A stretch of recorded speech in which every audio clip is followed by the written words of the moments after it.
Okey, bismillahirrahmanirrahim. Assalamualaikum. Assalamualaikum sahabat-sahabat semua.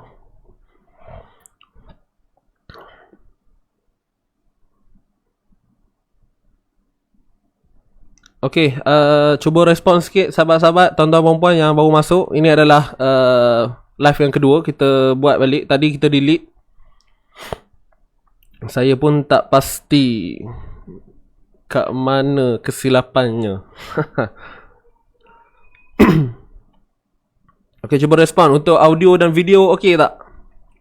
Gambar saya nampak jelas ke? Audio jelas ke?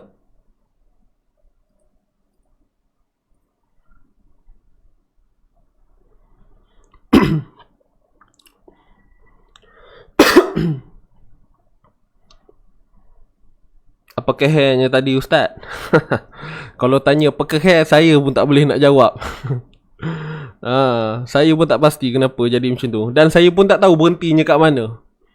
Sebab saya duk baca, kita kan duk baca Al-Mulk pula. Kita kan duk baca apa? Surah Kahfi tadi. So saya pun baca je lah macam biasa. Sampailah habis. So saya tak pasti berhentinya di mana. Ke daripada awal pun tuan-puan tak dengar saya cakap kat mana kan.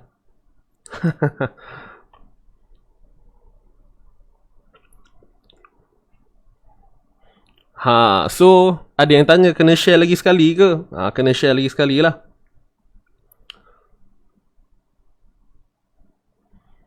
Okay.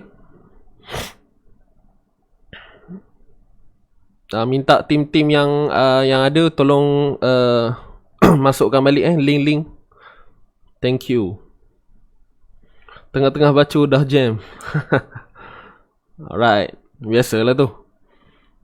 Ujian di pagi hari. Adakah ini perasmian PKP untuk pagi ni? Ini petanda yang tidak baik ni. Okay, kita tunggu sahabat kita yang lain masuk dulu, insyaAllah. Tak apalah.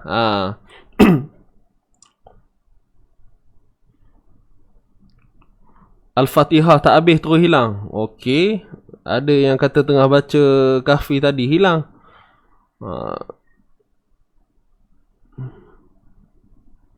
Okay. Internet habis. Itulah.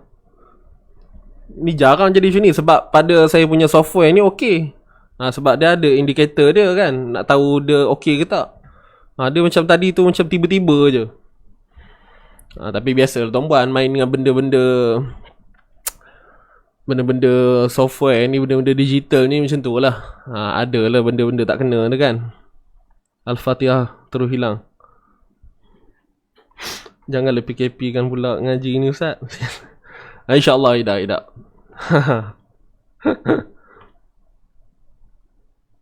Sempat dengar waladhalin. Oh, maknanya awal tadi lah habis dah ya. Ini first time ni jadi ni. Tak apa. Kita boleh ulang balik tuan-tuan. Anggaplah tadi tu apa nama? Raptai. Tadi tu rehearsal. So ini yang sebenar-benarnya. Ini adalah majlis sebenar. Tadi tu kira raptai lah ya. Macam kita nak buat program, ada raptai dulu, nak tengok flow majlis macam mana. Ni baru nak start lah ni, majlis kemuncak ni. Allahu Akbar.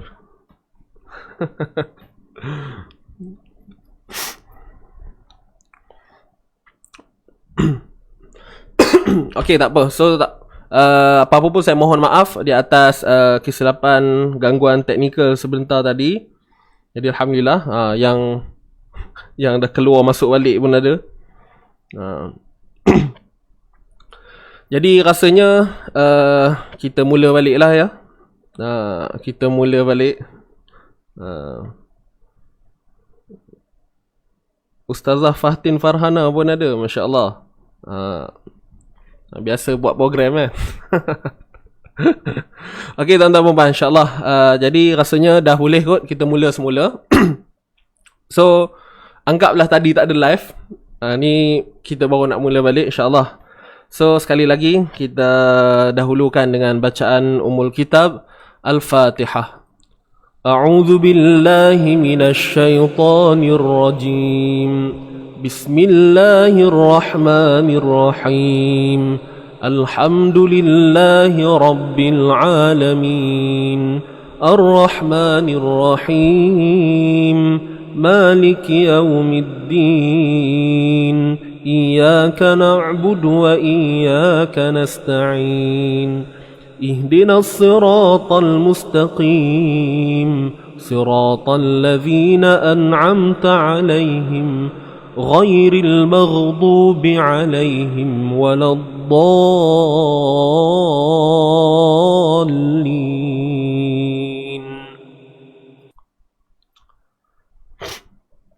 آمين آمين آمين.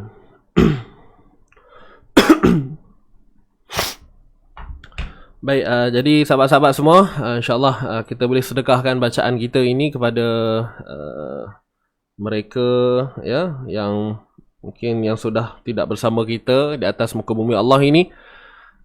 Baik, dan sahabat-sahabat yang mungkin ada ahli keluarganya ataupun kawan-kawan, jiran tetangganya yang menghadapi musibah COVID ni, so sama-sama kita doakan agar mereka diberi kesembuhan. Okey? Dan mungkin ada sahabat-sahabat macam Puan Azizah Makcha tadi kata kan, ada pensyarah, bekas pensyarah yang telah membuskan nafas yang terakhir akibat wabak ni lah tuan-puan. Jadi sebenarnya wabak ni bahayalah. Jangan kita ambil remeh, buat orang kata apa, halal-balai aja. Kita jaga diri baik-baik. Dan insyaAllah moga-moga dengan kita bersungguh-sungguh menjaga diri ni, kita terhindar daripada wabak tersebut. Okey, baik, Wallahualam. Boleh kita mula sekali lagi untuk bacaan kahfi kita. Okey, kita mula balik bacaan kahfi kita.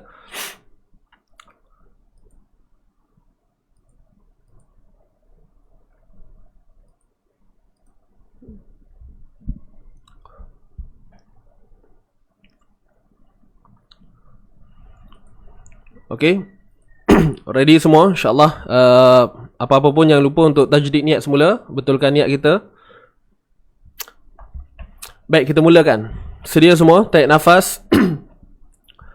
1, 2, mula.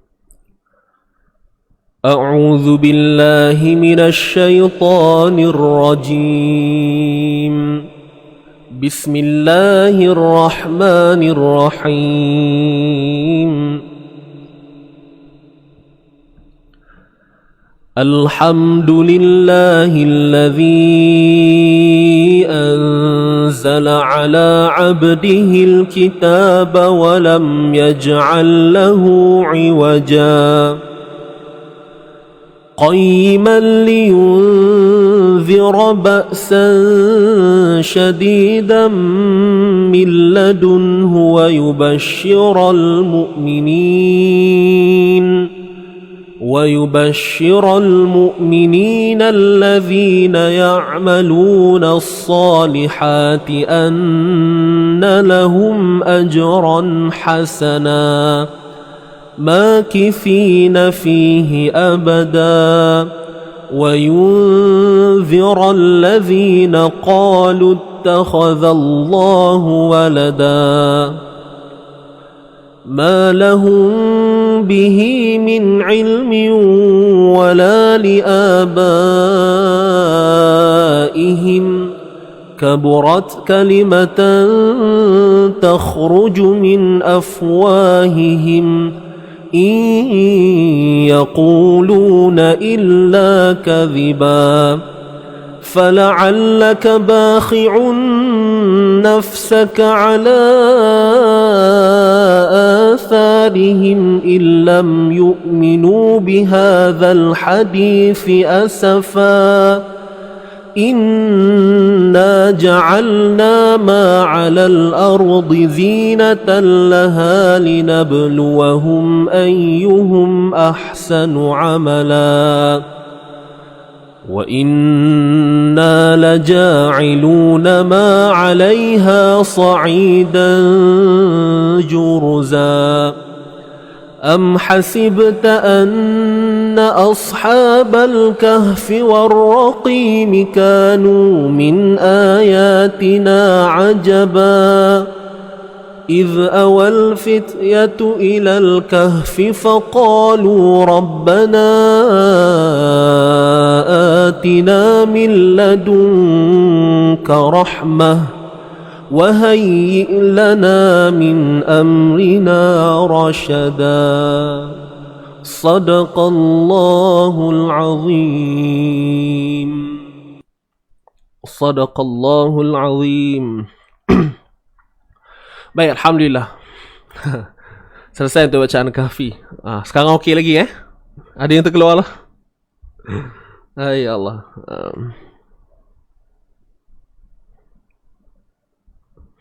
Okey, setakat ni masih okey Masih terkawal. Sekejap saya check dulu. Betul ke ni? Ke hilang lagi?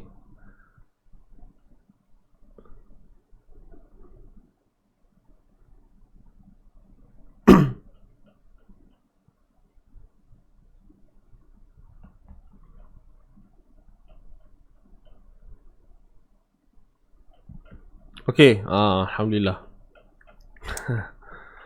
Risau juga ni.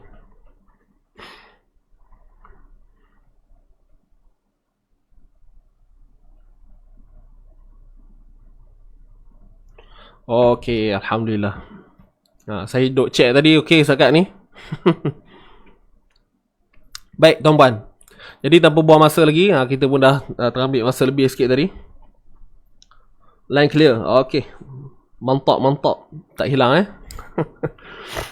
Baik, jadi untuk pagi ni tuan-tuan dan puan, kita akan sambung dua ayat. Ayat 172, ayat 173. Surah Al-Baqarah, muka surat 26. Jadi sahabat-sahabat yang ada Quran boleh buka siap-siap lah. Okay, muka surat 26. Muka surat, yelah. Surat 26. Ayat 172, 173. Dua ayat hari ni, insyaAllah. Okey. Baik, jadi seperti biasa, jom kita baca dulu sama-sama tuan-tuan dan puan. Kita baca dulu sama-sama. Kemudian kita akan teruskan seperti biasalah, kita punya sesi bedah membedah. Pastikan tuan-puan dalam keadaan bersedia, ada catatan dan nota. Right. Okey, yang belum share tolong share dulu. Tadi mungkin ada kawan-kawan kita tengok kan dah gelap gelita skrinnya. Keluar terus. Pergi dapur sambung makan cucur dulu. Kita share dulu. Panggil balik ni mah. Kalau kat universiti dulu, kalau kelas batas seronok Tapi kalau sekarang ni lain sikit lah ya. Kalau kelas batas tu rasa rugi benar. Okey, ready semua? Sedia?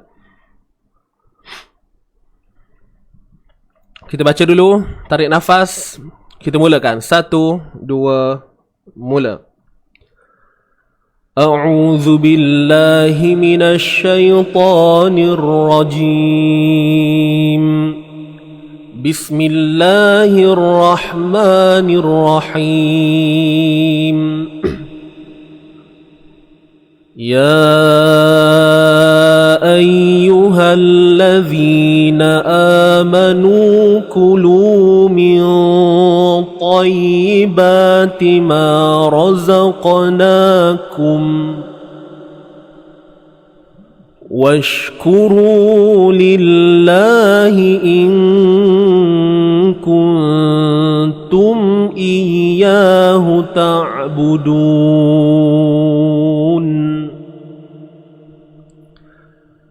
إنما حرم عليكم الميتة والدم ولحم الخنزير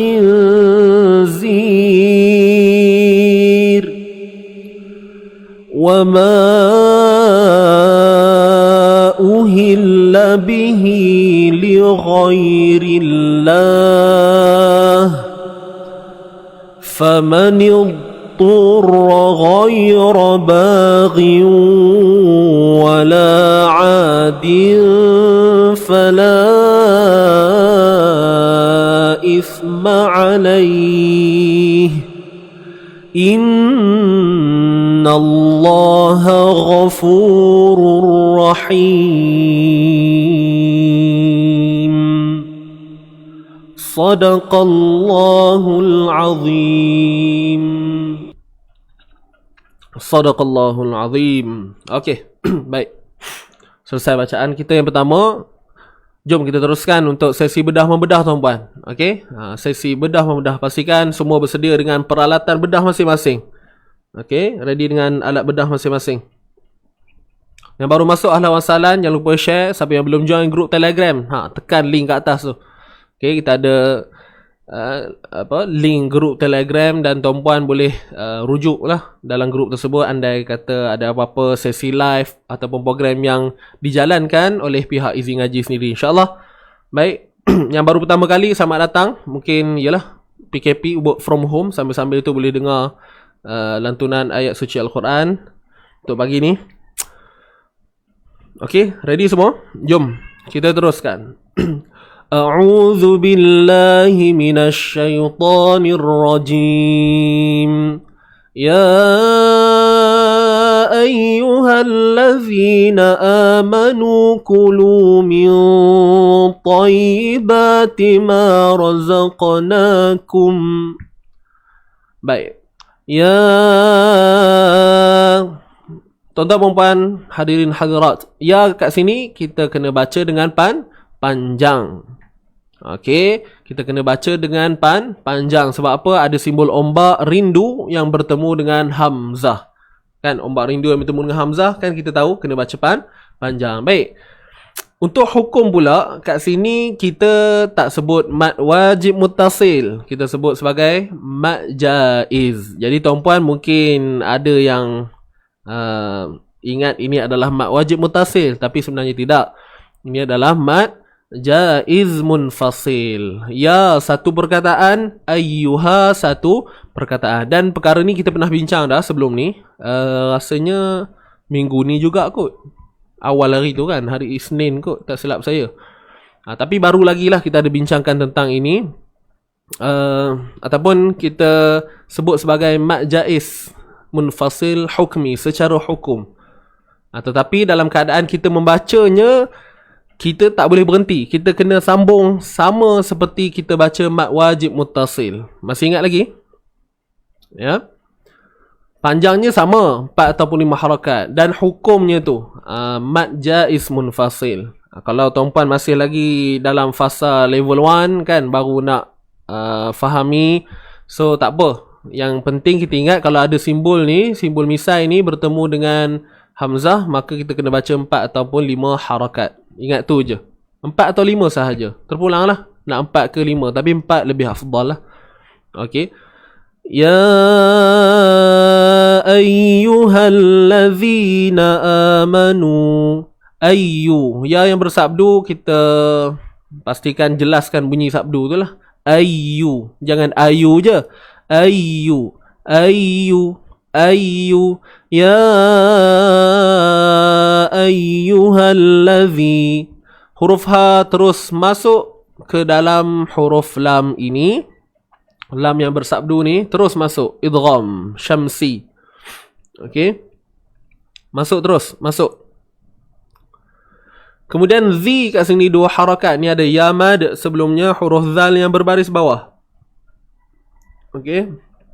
Ya mad, sebelumnya zal berbaris bawah. Jadi huruf zal ni kena keluarkan hujung lidah kita, jangan lupa ya. Keluarkan hujung lidah sikit je. Zi, dapat tak? Zi, na'amanu, na'amanu. Okey. Nun baris atas, na satu harakat. A kat sini tuan-tuan puan, hukumnya apa? Mad badal. Okey, hukumnya mad badal. Macam mana nak kenal mad badal, ingat tak? Hamzah yang dibaca 2 harakat dan kedudukannya di awal kalimah. Dia sama macam mad asli sebiji, tapi disebabkan dia hamzah, maka namanya berubah menjadi mad badal. Itu je. Dari segi keadaan dia sama, mirip sebiji macam mad asli. Ingat tu. Cuma disebab dia hamzah, maka namanya disebut sebagai mad badal. Adapun nanti pecahan yang lain iaitu mad syibih badal dan sebagainya. Apa-apa pun itu hanya istilah. Okey, bagi menampakkan perbezaan pada hukum dan keadaan sebenar bagi penulisan tu. Itu kalau cerita dalamannya lah, tuan-puan ya. Tapi dari sudut bacaan, dari segi kadar harakat, kita jangan bimbang. Dia sama je, 2 harakat juga. Mat asli ke, mat badal ke, syibhu badal ke, dia tetap dibaca dengan 2 harakat. Okay, ingat yang tu. So kalau nak detail lah, itu kena masuk kelas dululah kan. Kena masuk kelas dulu, insyaAllah. Nanti kita akan lebih faham dan jelas lah. Baik. Amanu, mim baris atas ma. Nu 2 harakat mat asli ni waw mad sebelumnya huruf yang berbaris hadapan. Okay, jelas? Kulu. Okay, sebelum tu saya terlupa nak sebut ni. Huruf ziyadah. Huruf tambahan. Ziyadah ni maksudnya tambahan. Yang mana ianya ada pada tulisan, tiada pada bacaan. Dia wajib ada pada tulisan. Kita tak boleh sangkal benda tu. Kita tak boleh kata, Ustaz kenapa dia ada pada tulisan? Kalau dah tak baca, kenapa nak ada? Menyemak je. Janganlah kata begitu. Okay. Amanu. 2 harakat confirm. Tapi dengan adanya simbol ni, nampak ni ada alif dan atasnya ada bulat, kita abaikan. Buat tak kerti tuan-puan. Orang Perak kata buat nohin aja. Nohin aja. Buat tak tahu je. Buat tak kenal je. Boleh faham ni? Kemudian kulu pun samalah. Ku baris depan, ku muncung bibir sebab berbaris hadapan. Lu pun sama, baris hadapan. Dan dibaca 2 harakat. Ada waw mat kat sini. Sekali lagi kita jumpa alif ziyadah ataupun huruf ziyadah. Jadi ianya ada pada tulisan lah. Tapi pada bacaan tidak ada. Alright. Min tayyibati ma razaqnakum. Min ta. Nun mati bertemu ta. Baik. Hukum ikhfa hakiki. Nun mati bertemu ta. Ikhfa. Apa itu ikhfa? Sembunyi. Sembunyikan tu sebutan huruf nun. Asalnya min. M-I-N. Min. Hujung lidah akan naik ke langit. Min. Tapi sekarang ni kita nak sembunyi. Nak berbalik kepada maksud ikhfa itu. Macam mana? Jangan sebut nun tepat pada makhrajnya. Hujung lidah tu. Okay, hujung lidah tadi tu jangan bagi naik ke langit. Ingat tu. Tu perkara pertama lah. Baik, kemudian huruf ta ini sendiri yang duduk di dalam kelompok huruf ikhfa. Okay, jadi huruf ta ni adalah salah satu daripada 15 huruf ikhfa lah. Okay. Baik. Ta ni adalah huruf yang tebal.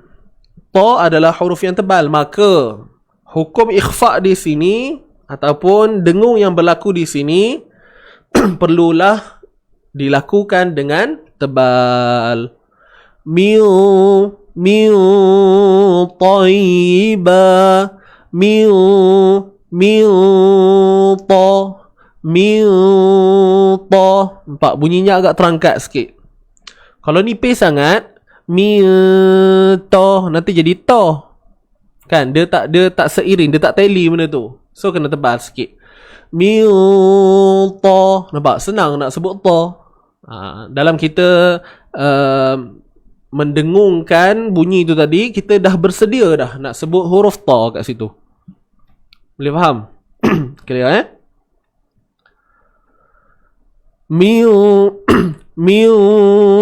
tayyiba. Tayyi. Huruf ya baris bawah. Pastikan sebut yi betul-betul. Jangan tayyiba. Tayyi. Pastikan kita nak hidupkan balik ya tu. Yi. Kita jelaskan sebutan baik-baik. Min tayyibati ma. Jangan longgarkan bunyi dia. Kalau longgar macam mana? Min tayyiba. Iba. Yi. Y-I. Pastikan kita sebut ya, yi. Ya, yi, you. Kan itu asas dia. Ya, yi, you. So macam tu lah kita sebut. Tayyi. Gitu. Jangan longgarkan bunyi dia. Min tayyibati ma ta. Ba dulu. Ba baris atas. Ni 2 harakat lah. Ada alif mat kecil ni. Kemudian sebelumnya baris atas kan. Ti 1 harakat. Okay, ta baris bawah. Ma ni alif mad 2 harakat. Ti ma. Ra semestinya tebal sebab dia berbaris atas. ما رزقناكم ما رزقناكم ما را huruf ra razaqnakum razaqnakum. Boleh?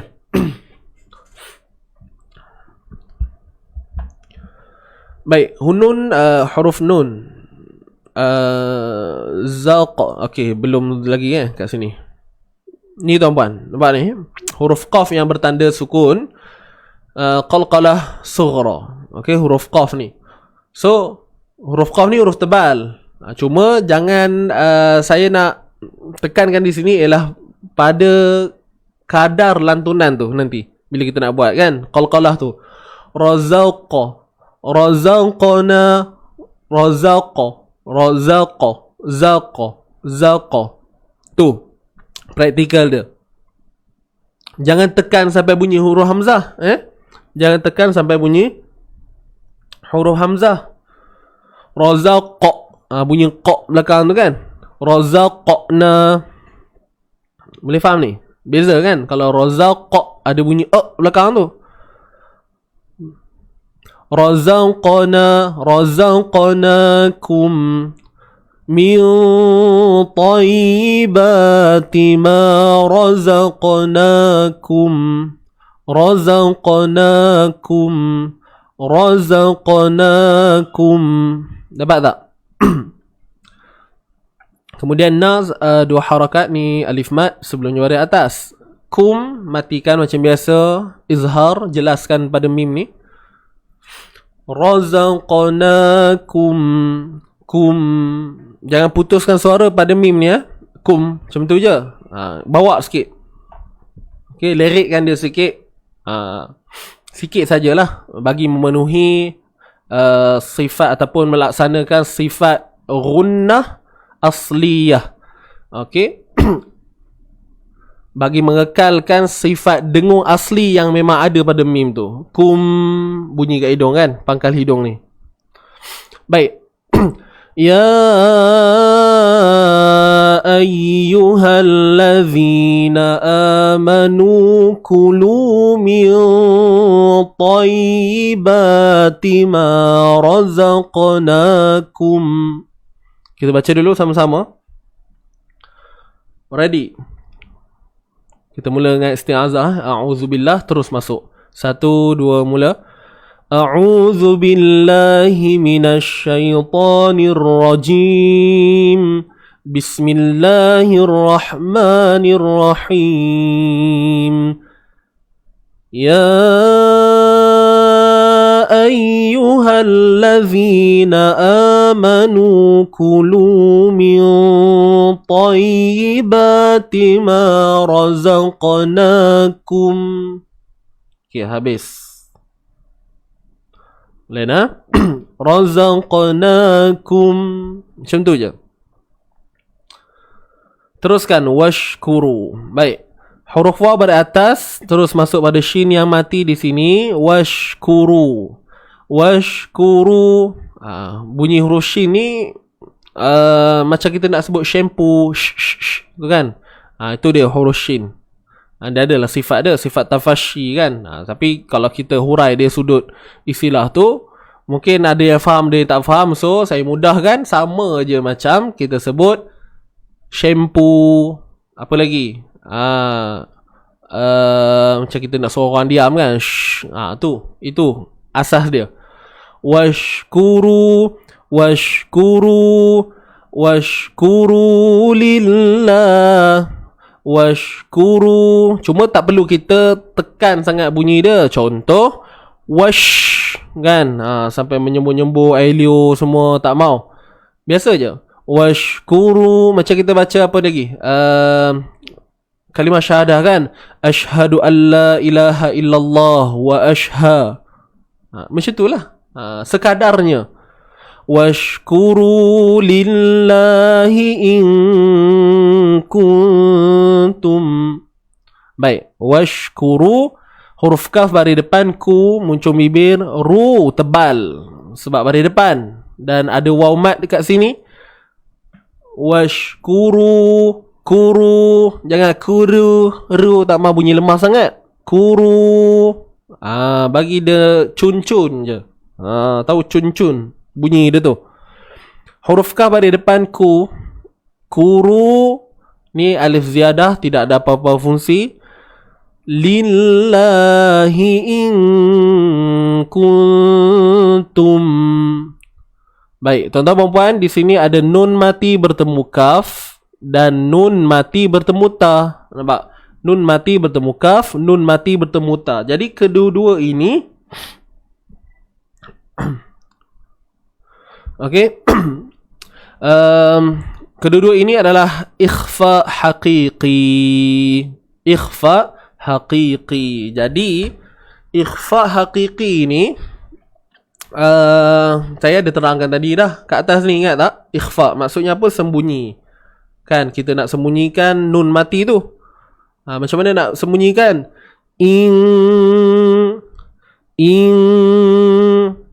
Lidah kita dalam keadaan yang tergantung. Jangan kita sebut nun itu tepat pada makhrajnya. Jadi banyaklah dia punya jalan cerita tu. Kenalah tahu dulu nun tu di mana kedudukannya kan. So nun ni hujung lidah yang akan naik ke langit. In, kita sebut in, in kan. So hujung lidah tu jangan bagi kena langit. Bagi melaksanakan unsur ikhfa, sembunyi itulah tadi. Boleh? In kuntum iya. Baik. Nun mati bertemu ta pun sama. Dua-dua ni dia punya kadar dengung tu nipis je, lebih kurang je. Cuma yang pertama ni nun mati bertemu kaf ni kita bersedia nak sebut huruf kaf lah. Kan bersedia untuk sebut huruf kaf. In kuntum iya. Dapat tak? Clear?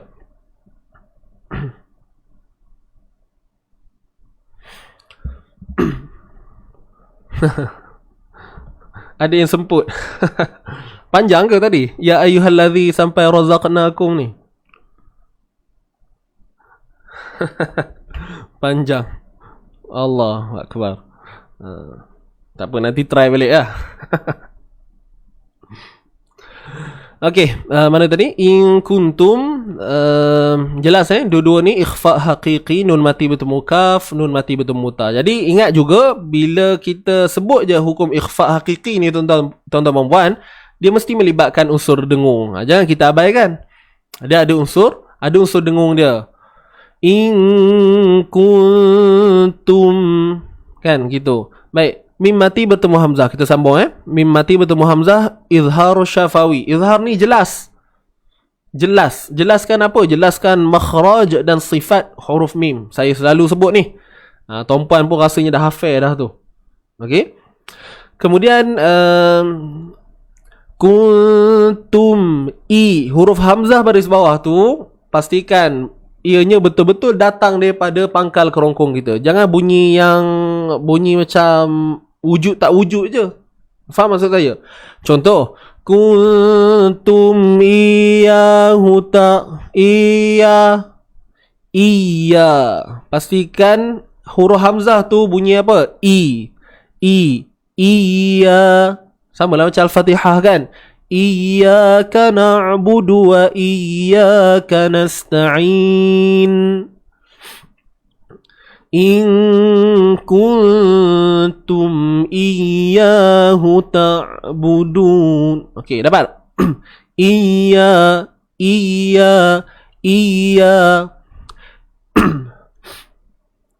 Iyyahu ta'budun. Gitu. Saya rasa tak ada masalah kot, kan tuan-tuan dan puan?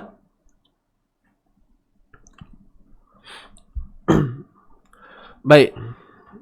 Ada yang kata tak berapa nampak ustaz, tak berapa terang.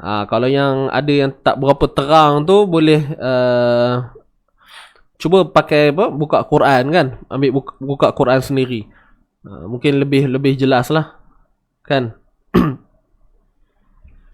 Iya. Okey, clear huruf ya bersabdu ni. Kemudian ya ni sendiri kita akan baca dengan 2 harakat lah. Mat asli kat sini ada alif mat kan. Nampak ni. Huruf ha pada depan jangan pedaskan. Ni biasa je. Ni ha simple tuan-puan. Ta'budun. Huruf ain yang mati pertama kita sempitkan bahagian tengah kerongkong kita. Kemudian jangan tahan suara. Ingat, huruf ain yang mati jangan tahan suara. Tak.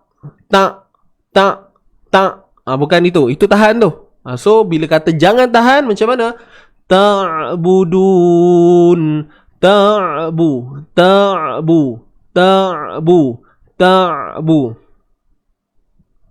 Boleh?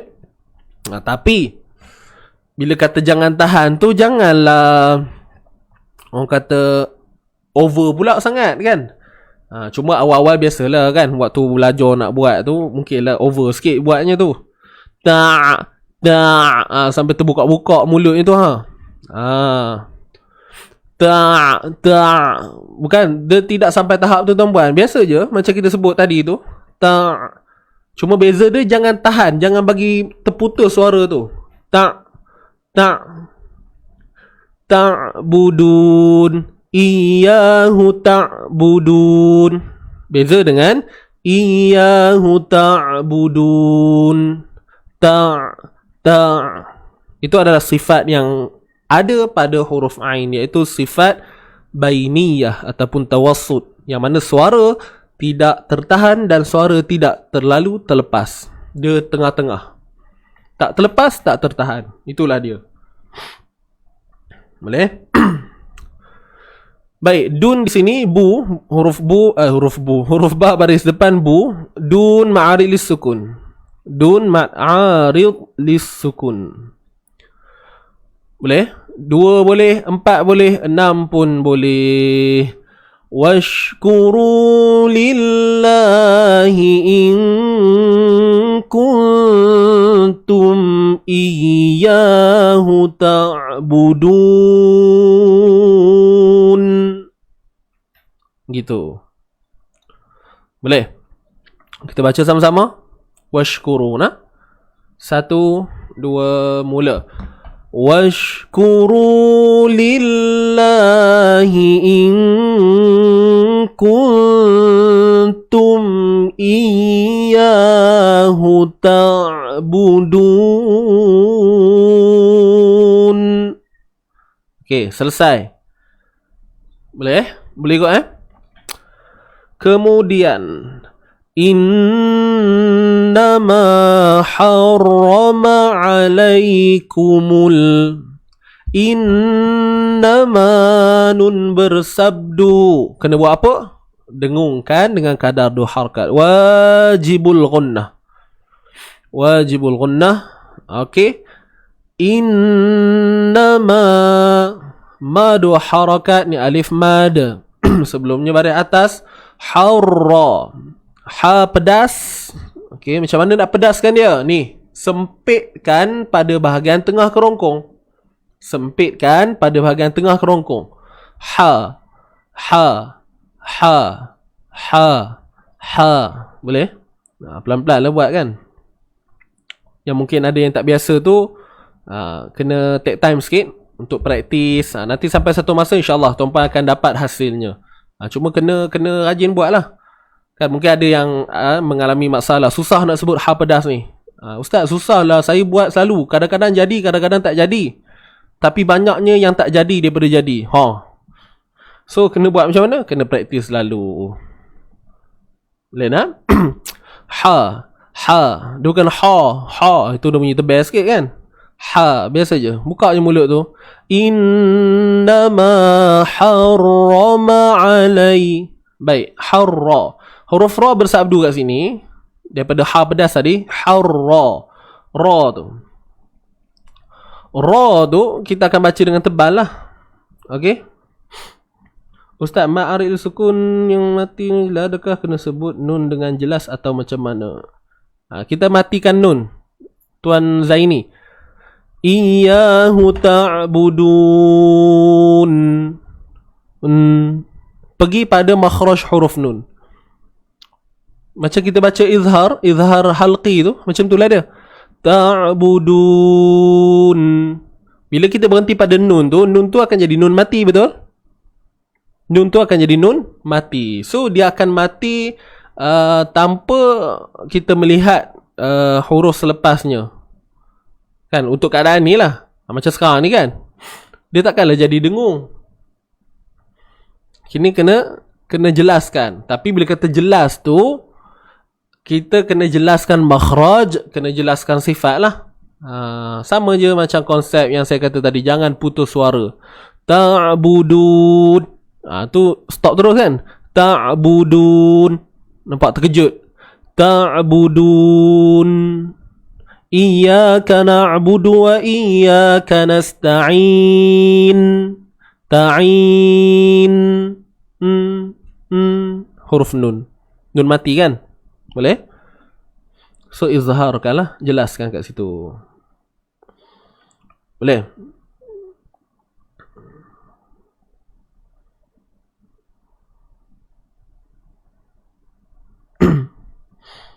Ustaz, dengung untuk mim dan nun sabdu ni boleh dibaca lebih kan?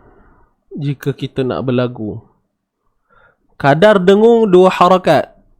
Kadar dengung 2 harakat. Kalau kata nak berlagu sekali pun 2 harakat juga. Dia yang peranan besarnya ialah pada tempo kita. Kalau tempo kita slow, so bolehlah kita lebih-lebihkan dengung tu. Bukan lebih, maksudnya kita dapatlah bunyi dengung yang kalau kita nak melenggukkan di situ. Faham tak? Kalau kita baca tempo laju, innama harrama alaih, innama harrama alaikumul, kan kita baca perlahan-perlahan. So pada part-part dengung, pada hukum-hukum yang panjang 4 atau 5 harakat, so kita dapatlah kan, dah adalah kepuasan sikit kat situ kalau kata mereka yang nak bertaranum dan sebagainya. Tapi kalau kita baca laju tak sempatlah sangat kita nak buat tu. Dia kadar-kadarnya lebih kurang 2 harakat. I tu. Okey. Martabat gunnah tak ada dia bukan tak ada kaitan. Martabat gunnah tu adalah dari segi yang Puan Kasih Afiqah ni berkaitan dengan soalan tadi ke?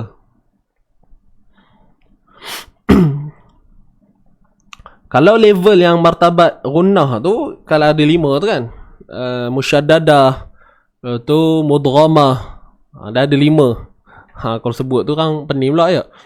So dah ada dia kadar nun yang bersabdu ni, nun ataupun mim bersabdu, dia adalah martabat yang paling tinggi sekali. Kemudian turun bawah dia pada hukum idgham. Idgham. Kemudian seterusnya ikhfa. Seterusnya turunnya ikhfa, dengung ikhfa. Kemudian muzharah, yang mati tu. Tahu yang mati? Yang mati ni macam izhar halqi, muzharah. Izhar halqi, izhar syafawi. Tu kata muzharah tu. Tu yang terakhir sekali, mutaharrikah, yang berbaris.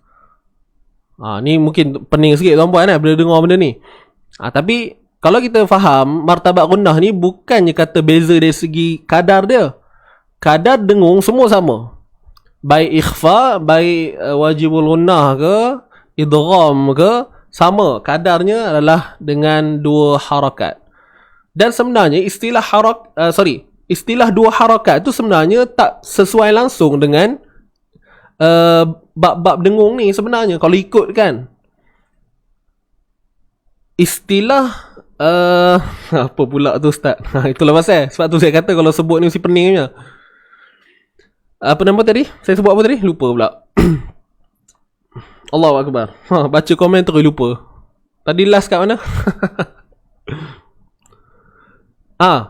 Bila kata 2 harakat dengung tu, kalau ikutkan tak sesuai pun istilah 2 harakat tu. 2 harakat ni yang sesuai ialah pada hukum mat sahaja kalau ikutkan ketepatan dia. Pada hukum-hukum bacaan gunnah yang berunsur dengung ni sebenarnya tak ada pun istilah mat. Tak ada pun istilah panjang tu. Tapi bila untuk kita sekarang ni, masyarakat kita sekarang ni, kan, orang kita sekarang ni lebih mudah faham bila kata dengung 2 harakat. Maksudnya kadar dengung yang berlaku tu. Kadar dengung yang berlaku tu. Dan yang ma'rufnya ialah dengan kadar 2 harakat. Walaupun ada sebahagian yang boleh pergi sampai 3, 2 ke 3. Tapi bukan semua tempat ada keadaan-keadaan dia.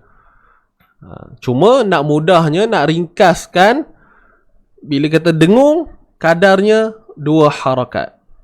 Kadarnya 2 harakat. Tapi kalau ikut istilah yang bertepatan, harakat tu hanya khusus untuk mat sahaja. Bukan untuk gunnah. Kalau cerita pada orang Arab, mungkin dia orang tak suka lah. Sebab dia orang tak guna pun istilah ni rasanya. Kan? Melainkan guru-guru Quran yang memang memahami jiwa kita ni kan. Tambah orang Melayu kita ni. Bila kata dengung 2 harakat, kita faham lah. Oh, 2 harakat macam tu. Tapi ingat, harakat itu kalau ikutkan, ianya bukan untuk istilah gunnah ni. Ianya fokus untuk mat sahaja. Bacaan panjang sahaja. Itu maksud harakat. Okay, boleh? Boleh faham ni?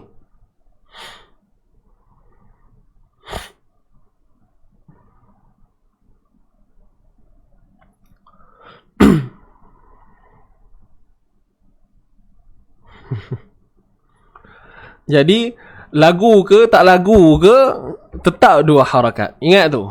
Point dia senang je. Bacaan berlagu ke, bacaan tak berlagu ke, tetap 2 harakat. Samalah dengan hukum yang dibaca 6 harakat. Lagu ke tak lagu ke, tetap baca 6 harakat. Takkan berubah. Takkan berubah. Alright? Macam ni kan. Ya, 4 ataupun 5 harakat. Kalau kita baca laju, Bismillahirrahmanirrahim. يا أيها الذين آمنوا كلوا من طيبات ما رزقناكم واشكروا لله إن كنتم إياه تعبدون. Laju lah. Kalau saya tanya tuan-puan, ada tak dengung tadi kadar 2 harakat? Kalau orang yang jarang dengar tempo bacaan macam ni, dia akan kata, mana dengung tadi, tak dengar pun. Walhal ada je. Sebab apa? Sebab kita baca dengan laju, maka tempo tu kita dengar macam laju lah. Kan? Boleh faham ke? Kalau kita baca tempo yang perlahan, Ya ayyuhallazina amanu kulu min tayyibati ma razaqnakum. So kita nampak, adalah nampak yang 4-5 harakat nampak. Yang dengung pun nampak. Itu kata bacaan tahqiq. Bacaan secara tahqiq, satu persatu diperjelaskan bunyi huruf kan. Jadi yang dalam tilawah tu itulah dia kadarnya, bacaan tahqiq, bacaan yang perlahan. Okay, dan ianya adalah level bacaan yang bersesuaian kepada mereka yang nak bertalaqi, yang baru nak belajar. Boleh? Wallahu a'lam. Apa-apa pun point dia ikut tempo. Itu je. Okay, tempo kita. Baik. Mana tadi kita berhenti ya? Innama harrama ra tebal. Ma'alaikumul ma'a. Huruf mim baris atas ma. Huruf ain baris atas a. Sempit kan tengah kerongkong kita. Innama harrama alaikumul maitata. Lai bacaan lunak, bacaan lin bacaan lin, huruf ya yang mati sebelumnya berbaris atas. Alaikumul maitata wadda.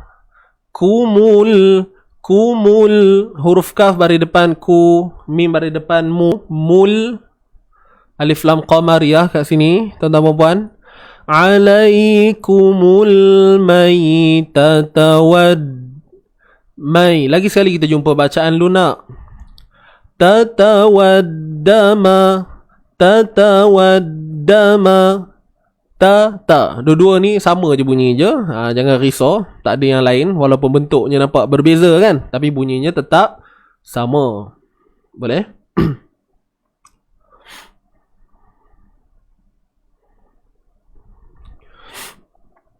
Waddama walahmal khinzir.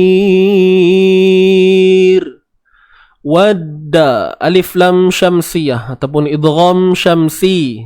Okey, waddama wa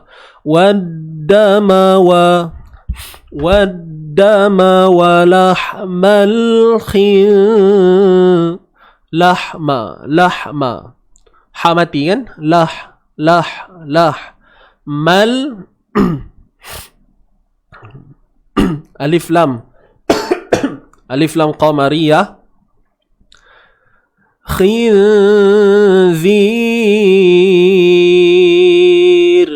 Baik.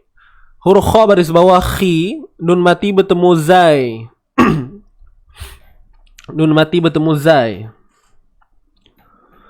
Hukumnya apa? Ikhfa haqiqi. Ikhfa sembunyi. Khinzir.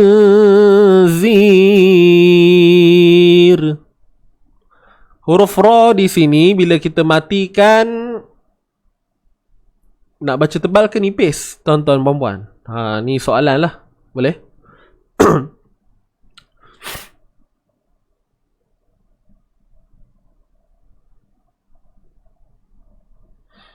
Apa hukum ni? Bila kita berhenti pada ra ni dibaca tebal atau nipis? Ni tuan-puan minat lah soalan macam ni kan? Ra ni tebal ke nipis? Dan kalau tebal kenapa? Kalau nipis kenapa? Sila nyatakan hujah anda sekali. Saya nak tengok tu. Jawapan mesti diiringi dengan hujah. Kan? Bagi mentakkidkan kepada jawapan. Takkid ni apa? Nak bagi supaya kita meyakini benda tu. Orang dengar pun, oh patutlah, betul lah. Macam tu kan? Dia tak boleh kosong lah.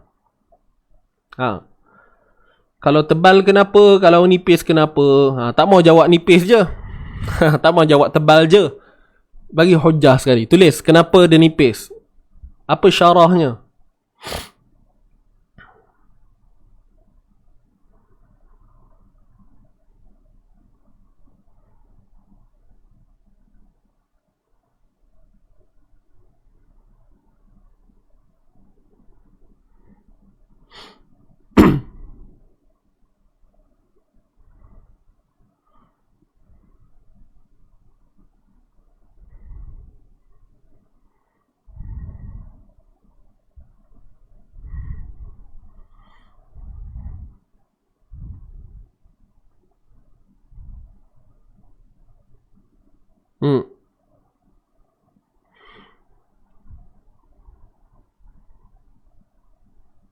Okey.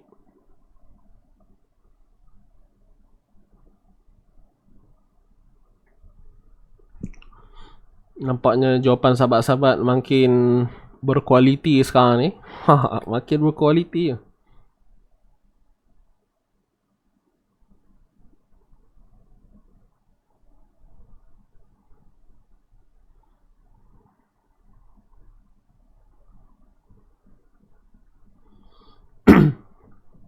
Okey, baik. Ini orang khabar ni apa? Ajahande kau mah. Ajahande. Baik, jom kita bincang. So, tuan-tuan dan puan, sebenarnya pada bacaan saya tadi pun dah menjawab sebenarnya pada persoalan tu kan. Jadi saya ulang balik soalannya apa tadi? Ra ni bila kita berhenti, bila kita waqaf, berhenti, apakah sifat yang berlaku pada ra tu? Sama ada tebal ataupun nipis? Jadi jawapannya nipis. Tepuk tangan masing-masing di atas pencapaian yang sangat-sangat hebat. Kan? Kenapa nipis? Sebab huruf ra ni bukan sebab ada baris bawah tuan-puan, tetapi sebab sebelumnya terdapat huruf ya yang mati. Tu je jawapan dia. Ni cerita kalau berhenti sebab tu saya sebut tadi berhenti. Kalau sambung tu cerita lain. Kalau sambung ri tu confirm lah nipis sebab ada baris bawah.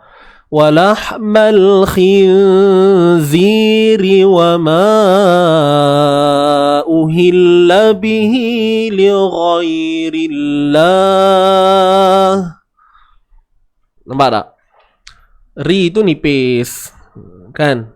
Kalau sambung. Tapi kalau berhenti pun sama juga nipis. Cuma syarahnya tadi, hujahnya tadi bukan sebab ra tu baris bawah. Sebab dia dah mati kan? Ra tu dah mati. So kita tak boleh tengok padanya. Kena tengok sebelum dia. Sebelum dia ada siapa? Huruf ya yang mati. Ya yang mati ada dua lah. Terpecah kepada dua. Pertama ya mad. Yang kita tengok sekarang ni ya mad. Dan mungkin boleh jadi pada ya lin. Huruf ya lin. Contoh macam perkataan ni tuan-puan. Ni perkataan ni. Okey, kita tak akan berhenti lah kat sini li ghair kan. Tapi kalau kita nak berhenti dah akan jadi nipis. Li ghair. Ghair. Ghair. Untuk perkataan ni. Dia tak akan jadi tebal. Tuan-puan jangan tengok kat ghair ni. Okey, ini tengok kat ya. So kesimpulan dia, bila kita berhenti pada ra dan sebelumnya terdapat huruf ya yang mati, maka perlu dibaca dengan nipis. Itu je.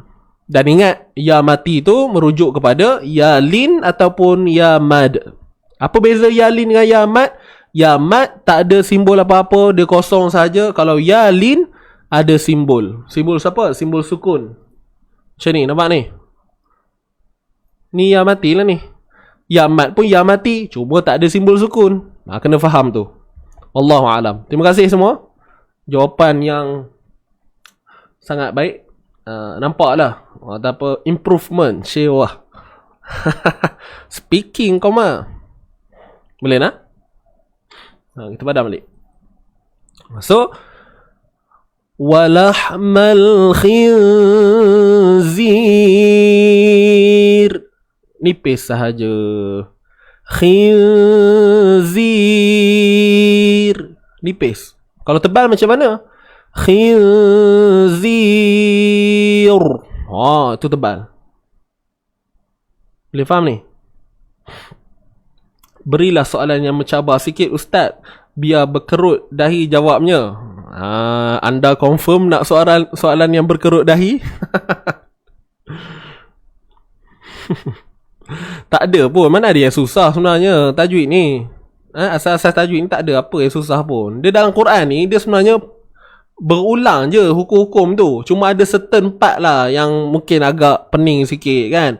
Pada hukum-hukum bacaan ayatul gharibah, ayat-ayat yang pelik daripada kebiasaan. Itu ayatul gharibah. Memang ada dinyatakan satu carta, bacaan khusus contohnya. Bacaan khusus dalam riwayat Hafsun an Asim. So dah akan beritahu lah. Kan bacaan imalah contohnya. Tapi apa-apa pun kalau dah belajar, so benda tu bukan lagi ianya bukan lagi disebut sebagai masalah lah. Cuma dah belajar tapi lupa. Selalunya macam tu lah. Kan?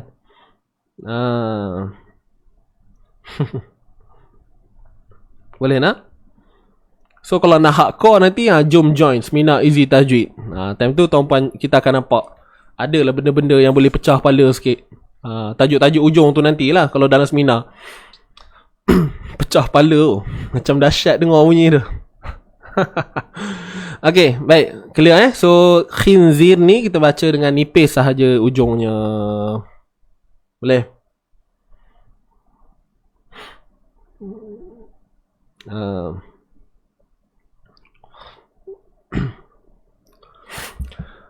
Baik. Kita baca dulu. saya baca dulu. Tuan-puan tengok balik mana yang part-part yang kita kena perbaiki. So sekarang kita baca balik sama-sama Baik. Bismillahirrahmanirrahim. Innama harrama alaikumul maytata waddama walahmal khinzir. Okay, ready semua. 1, 2, mula. Innama harrama alaikumul maytata waddama walahmal khinzir.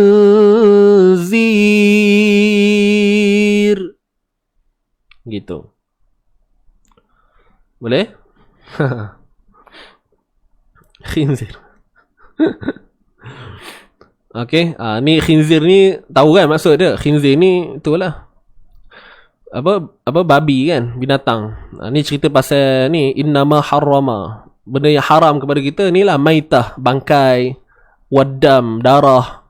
Dan daging khinzir, benda yang haram.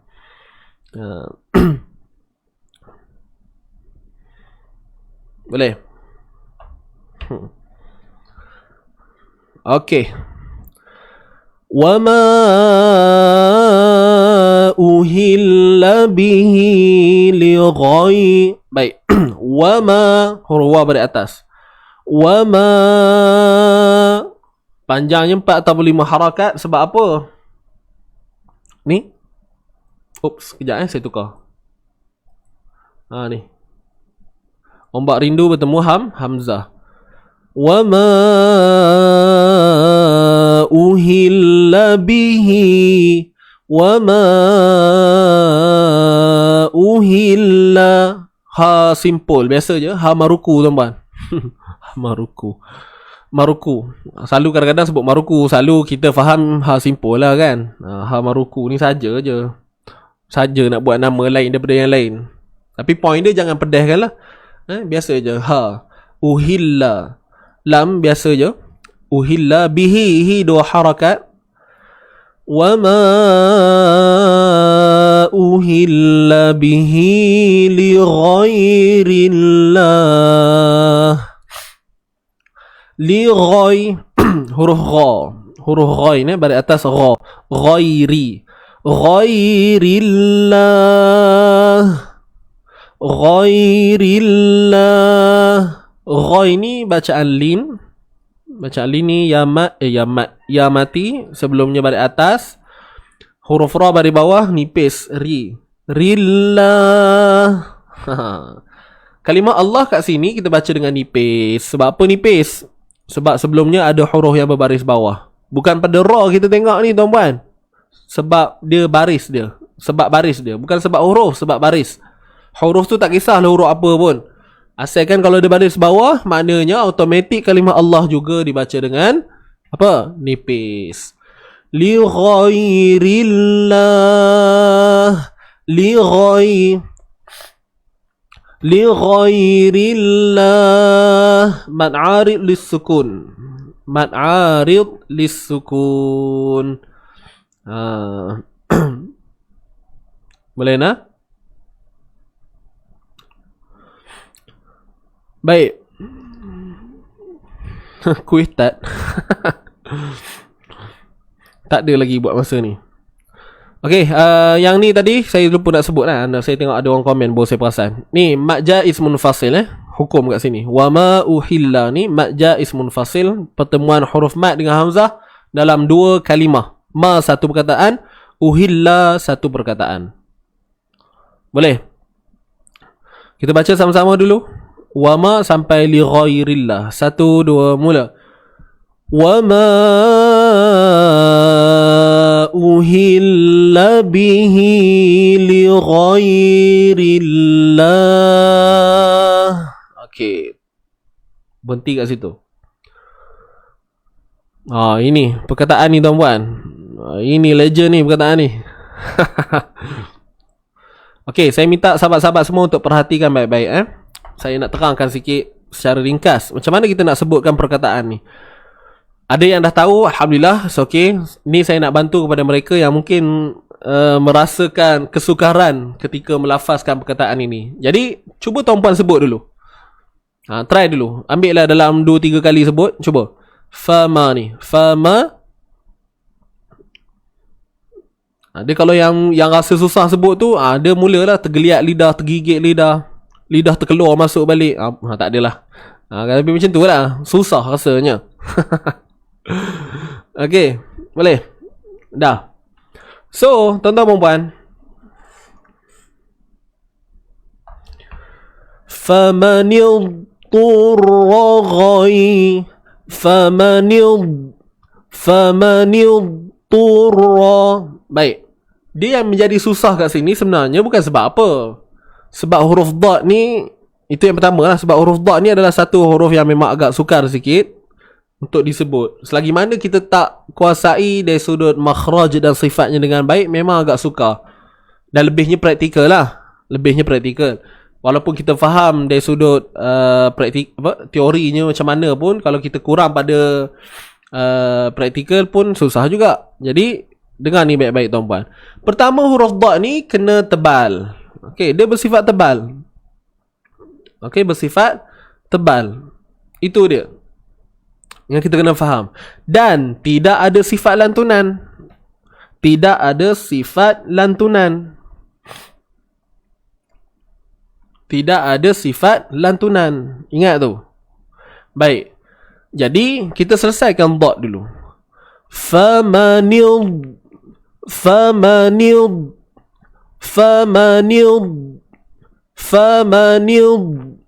selesaikan yang tu dulu. Jangan lantun. Kalau lantun macam mana? Famanid. Ada bunyi d. Famanidtu. Tak mau tu. Buang dulu lantun. Famanid. Cuma pastikan dot itu terangkat bunyi dia. Macam mana nak angkat bunyi dia? Pastikan kita punya bahagian lidah ini daripada belakang, pangkal lidah kita, ni hujung lidah, di pangkal lidah, terangkat tuan-puan. Terangkat. Okey. Do. Kan kita rasa kan, kita punya sebahagian besar lidah tu akan naik ke atas. Famanid. Kemudian bahagian tepi lidah kita ni akan berada di bahagian garham kita. Tu makhraj dia kan, tempat keluar dia. Famanid.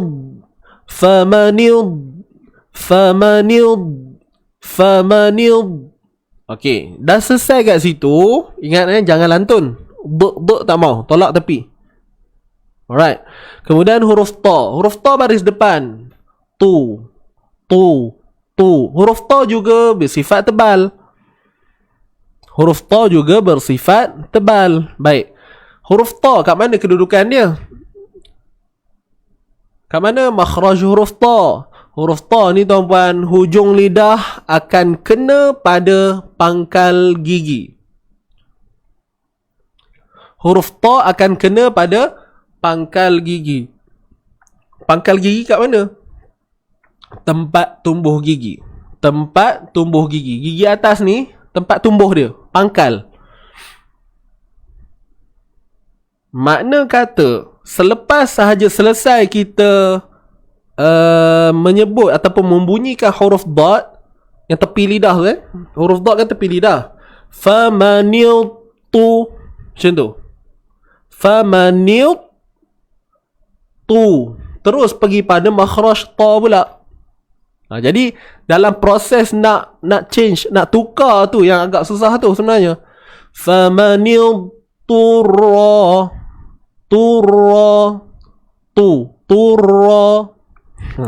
Okey, huruf ta dapat huruf ta tadi. Tu. Tu bunyi dia. Kat mana? Hujung lidah pergi ke pangkal gigi, tempat tumbuh gigi. Dan pastikan bunyinya terangkat. Dalam keadaan hujung lidah kita tu kena pada pangkal gigi, kita punya bahagian belakang lidah ni pun sama akan naik juga tuan-puan. Itulah hakikatnya dalam melafazkan huruf ta. Boleh faham? Okey. Kemudian selesai saja huruf ta, kita akan sebut huruf ra. Huruf ra pun tebal. Kat mana makhraj huruf ra, tuan-tuan dan puan? Secara asasnya mudah nak faham, hujung lidah naik ke lelangit. Hujung lidah naik ke lelangit. Lelangit keras ni, di bahagian depan ni. Daripada hujung lidah tadi, daripada ta tadi, turra.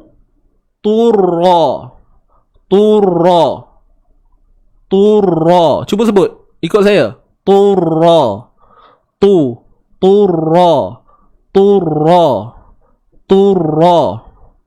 Jangan turra tu habis lebuh dah dua-dua tu, nipis.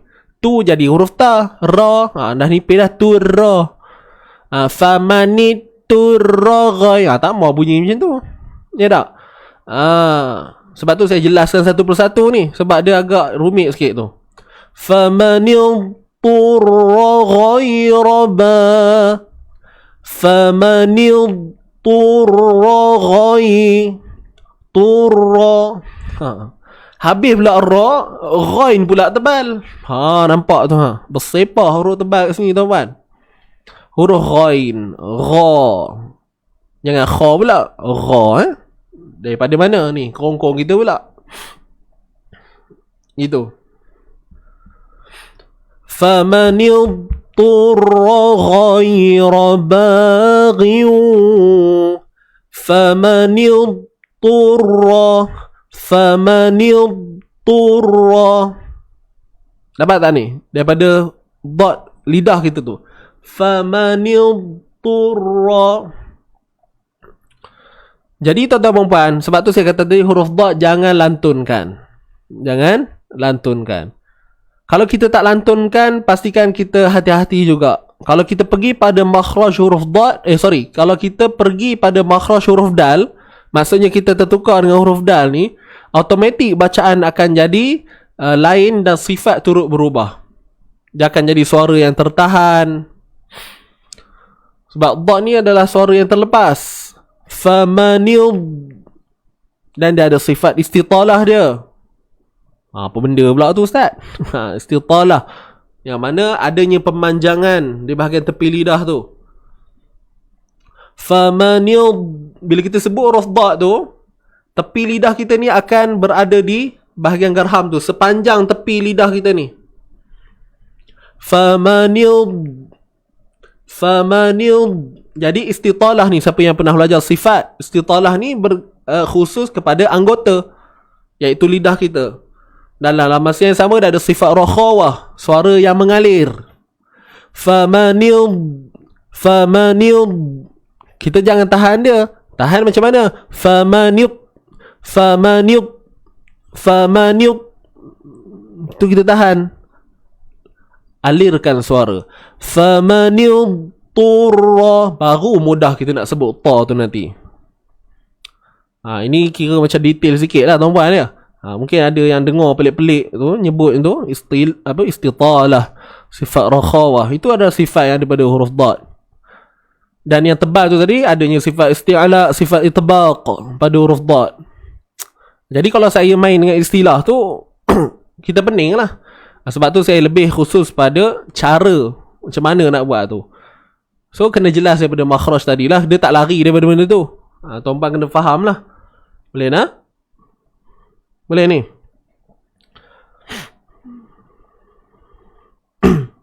Boleh?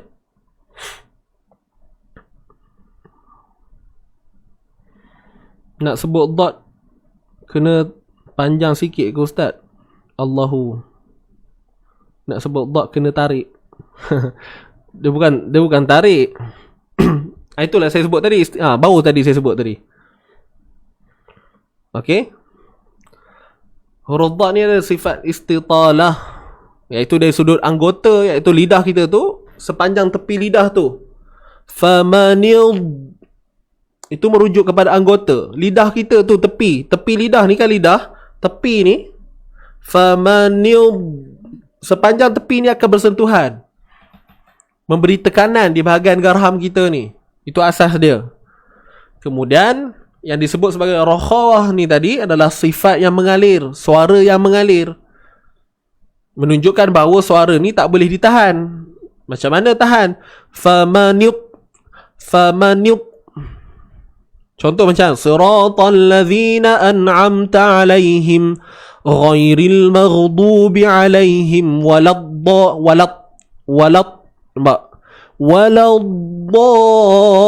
nampak?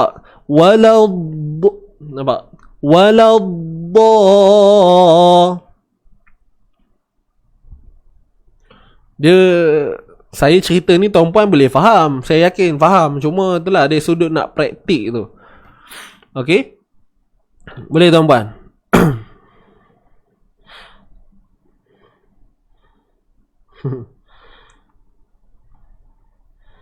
Huruf dad ni memang tak reti cek lidah. Duduk dekat mana? Macam tak tahu ni. Kalau dapat herutkan sikit pipi kiri kanan akan jadi lebih mantap. Boleh juga. Kalau tuan-puan kenal Ustaz Qari terkenal, Ustaz Radi Kamarul Hailan, kalau dia sebut huruf dad tu nampak sengit mulut dia. Famanil, macam tu. Famanil waladda. Nampak? Tu. Orang tu betul-betul nak menghayati tu. Tapi janganlah dibuat-buat benda tu. Dia penghayatan tu akan datang setelah adanya kefahaman. Kalau kita buat herut-herut sendiri tu, itu orang ingat stroke pula kan? Apa ada ni baca ni stroke ke apa? Kan orang tengok kita tak? Bunyi tak ke mana pun. Mulut je herut lebih. Kena, tu saya kata penghayatan tu akan datang selepas adanya kefahaman. Jadi sekarang ni fahamkan dulu. Boleh faham? Okey lah. Tak apa, pelan-pelan cuba ya. Nak cerita ni banyak dia. Kalau nak detail lagi nanti boleh join kita punya seminar sifat huruf. At least adalah sikit dapat pemahaman tu Baik. Famanil turra ghayra baghi wala. Okey. Ghayra. Kita sambung tuan-tuan huruf ya yang mati. Hari ni macam lama sikit ya. Ghayra. Ra tebal balik atas. Ghayra baghi. Boleh. Ghayra, huruf ghain tebal. Ghayra baghi wala adin. Baghi. Tanwin bertemu waw, idgham bi gunnah. Idgham masuk kan, bi gunnah dengan dengung. Ba dua harakat. Baghi wala adin. La dua harakat ma asli. Wala dua harakat ma asli. Din fala ithma. Din ikhfa haqiqi. Ikhfa haqiqi. Sembunyikan jangan sebut nun ataupun tanwin ini sendiri tepat pada makhrajnya. Wala adin fala ithma alaih. Fala. Panjang 45 harakat sebab simbol mad bertemu dengan hamzah. Mad jaiz munfasil. Wala adin fala ithma alaih. Ithma. Huruf sa keluarkan hujung lidah sikit tuan-tuan. Huruf sa sa. Ithma alaih. Ma alaih. Alaih. Ni matlina. Laih ni bukan ma'ari sukun, matlin. Apabila kita mematikan bacaan pada huruf ha sebelumnya terdapat bacaan lin, maka berlakulah matlin. Pening tak tuan-tuan? Kalau pening, jom join kita bagi mengelakkan kepeningan. Tapi bukan sekarang lah. Kita 3.0 nanti. Okey, boleh. Wala 'adin fala ithma 'alaih. Boleh? Innallaha ghafurur rahim. Nun bersabdu wajibul gunnah. Nallah. Kalimah Allah tebal. Tebal sebab apa? Sebab baris. Ni, baris sebelum dia. Baris atas tuan. Bukan sebab nun, sebab baris. Inna. Tapi yang tebal pada lam. Okey, yang tebal pada lam, bukannya pada nun. Inna. Bukan inna, nallah, na. Inna, nallah. Pada kalimah Allah baru tebal. Lam pada kalimah Allah baru tebal. Innallaha ghafurur rahim. Boleh? Jeng. Ustaz nak tanya, kalau kita baca huruf dad di sisi lidah rasa melekat dikira tepat ke? Dia bukan kita kata tepat tak tepat tu jauh lah. Dia bukan bidang saya lah kan, kalau nak kata tepat. Sebab setiap individu ni dia lain. Setiap individu ni dia lain cara dia. Ada orang sebut huruf dad tidak memerlukan bahagian tepi lidah pergi ke kiri atau kanan pun. Tapi bila sifat itu sampai, maka jadilah tu. Sifat tu sampai, maka jadilah. Ada orang mungkin lidah dia lebar sikit. Maksudnya dia punya bahagian tepi lidah ni semua kena bahagian gerham. Gerham kiri kena, gerham kanan pun kena. So nampak dia dah melepasi syarat. Tetapi ini adalah yang dikaji oleh para ulama yang bertungkus lumus mencari macam mana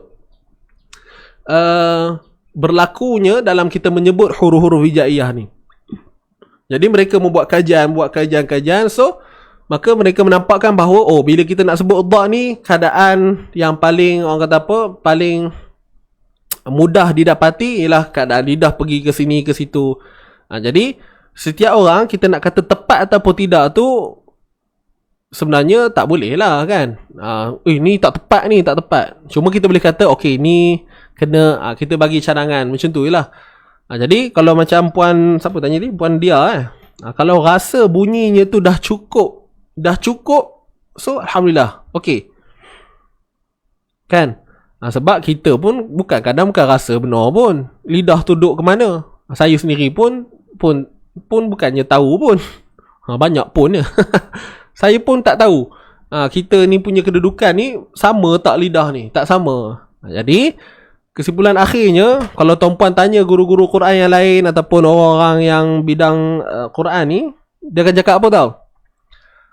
Kalau kita punya guru Quran tu dah mengesahkan, kata okey bacaan kita, insyaAllah, maka selesailah yang kita bertalaqi tu. Tapi guru yang mutqin lah, guru yang benar-benar guru, maksudnya guru yang betul faham, kan? Bila kata guru ni banyak lah level dia. Saya pernah cerita itu kan. Ada orang dia boleh je sebut, tapi dari sudut teorinya dia tak faham benda pun. Ada orang macam tu. Tapi sebut elok, famanil. Tapi bila tanya apakah sifat yang ada, dia tak tahu. So kat situ ada kekurangan sikit lah. Macam mana dia nak memahamkan orang kan, gitu. So kalau guru kata okey dah ni, so kita pun okey, kita boleh teruskan mengamal dengan macam mana yang disahkan oleh guru.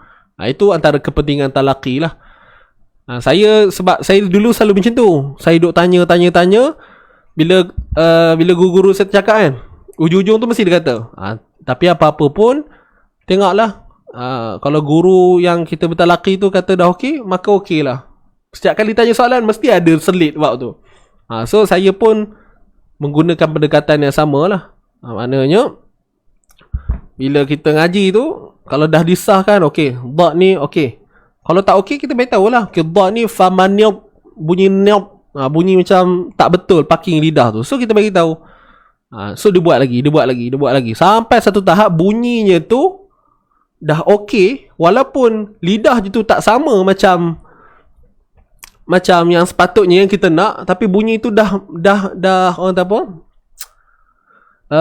Membuatkan sifat itu terhasil dengan baik, maka khalas, selesai. Okey, selesai. Macam tu. Sebab kalau kita nak kata lidah ni mesti macam ni, mesti macam ni, itu hanya teori. Jadi praktikalnya tu adalah lebih muhimmah jiddan. Okey? Lebih pentingnya ialah pada lafaz, praktikal. Itu dia. Itu aja. Boleh?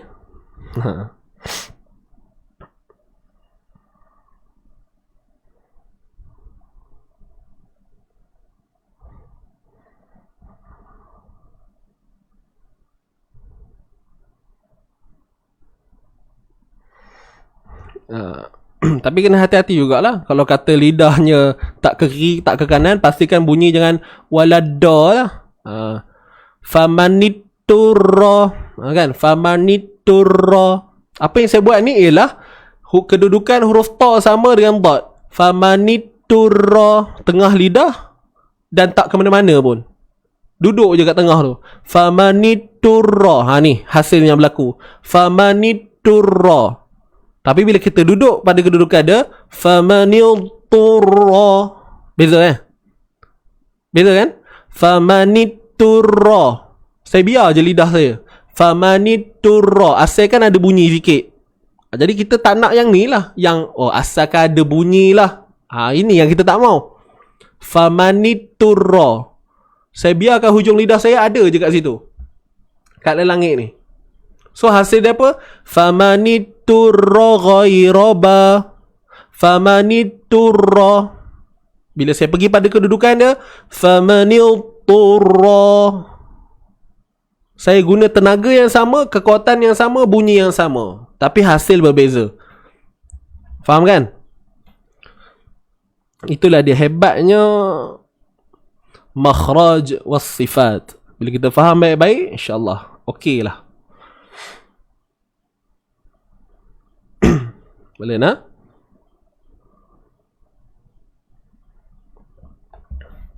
Baik.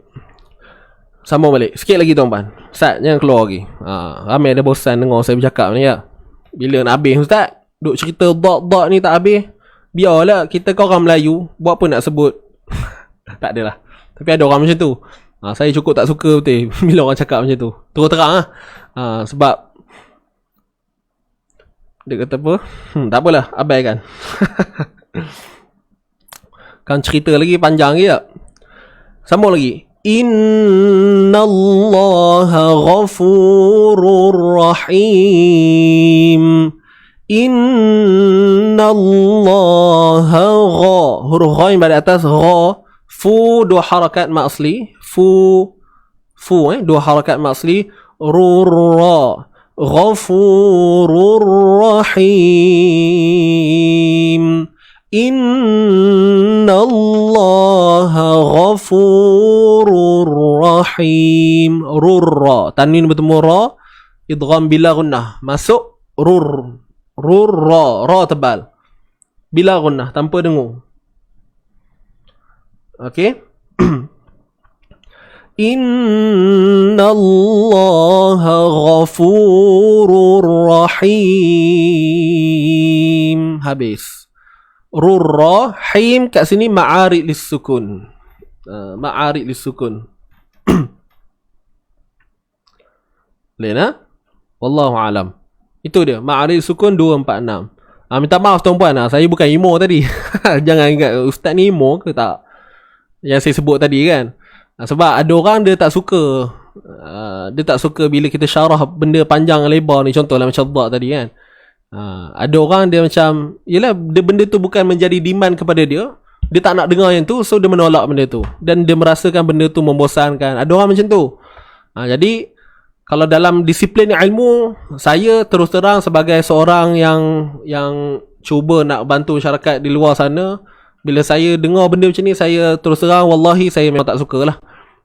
Saya terus terang, bagi saya itu adalah satu adab yang sangat tidak baik. Dan sebenarnya saya teringat yang tu, ingat tak saya pernah cerita dulu, yang ada seorang ustazah ni yang ada ajar pasal surah Fatihah. Siapa yang pernah ingat, saya pernah sebut benda ni, dan mungkin ada yang baru pertama kali dengar. Okay. Ustazah tu ajar cara sebutan huruf. Tiba-tiba ada hamba Allah ni, dia komen apa? Ingat tak saya kata? Dia tulis apa? Cheap publicity, dia kata. Dia kata kat ustazah tu, cheap publicity, publicity murahan. Dia kata tak ada model nak sembang, cakap benda yang sama je, tak habis-habis betulkan sebutan huruf, tak habis-habis betulkan sebutan huruf, tak ada modal lain, dia kata. Cerita benda yang sama je, ni tak boleh, tu tak boleh. Betul kata apa? Kita ni bukan orang Arab, so kita baca je lah ikut lidah orang Melayu. Nampak tak tuan-tuan? Jadi saya bila baca komen macam tu, Allahu Akbar, rasa menyirap ni hati ni. Kan? Menyirap. Tapi itulah, kita pun tak tahu siapa kan. Tak tahulah kau orang saja nak ganggu ke. Tapi pada saya memang benda tu, dia tulis cheap publicity tu, saya tak boleh terima lah. Saya tak boleh terima. Kan? Jadi sebab tu kita kena faham, bila ilmu ni kalau kita tak faham apa hadaf, tujuan kita belajar ni, memang benda macam tu dah jadinya.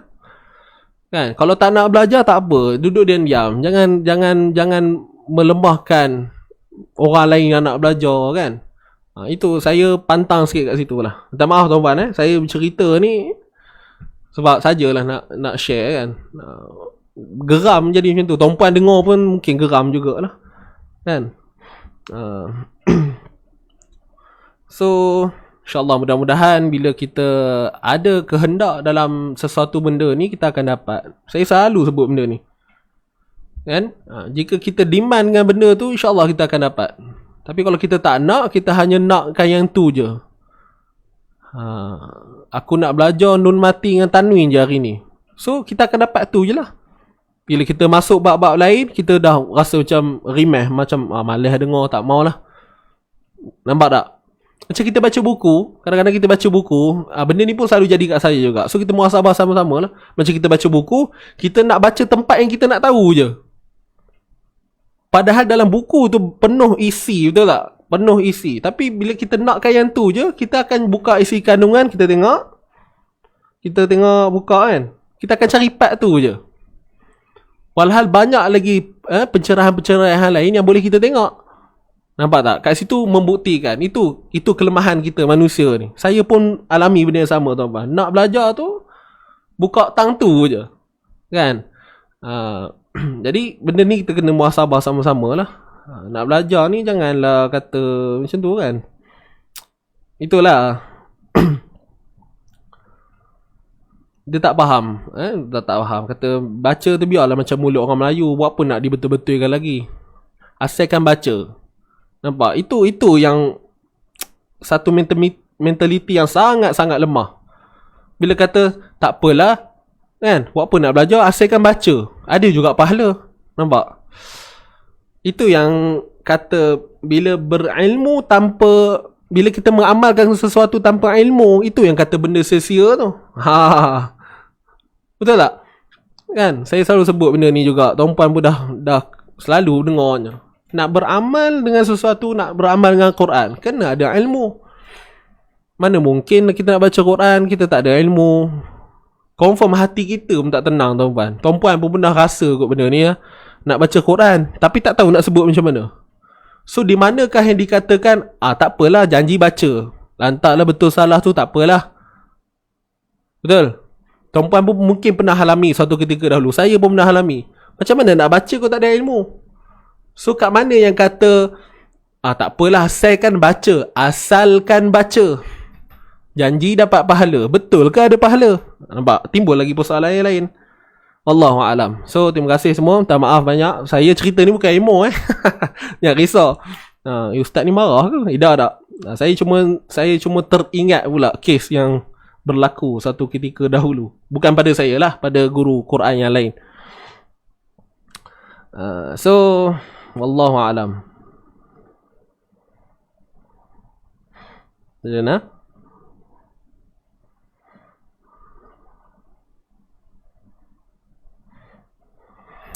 So saya harap tuan-puan kita sentiasa terlindung, insya-Allah. Mudah-mudahan kita ni dalam satu kelompok yang betul-betul cuba nak martabatkan Quran ni. Kalau bukan kita lagi lah, yang tuan-puan yang menonton saya ni, cuba tanya diri masing-masing, kenapa tuan-puan tengok saya sekarang ni?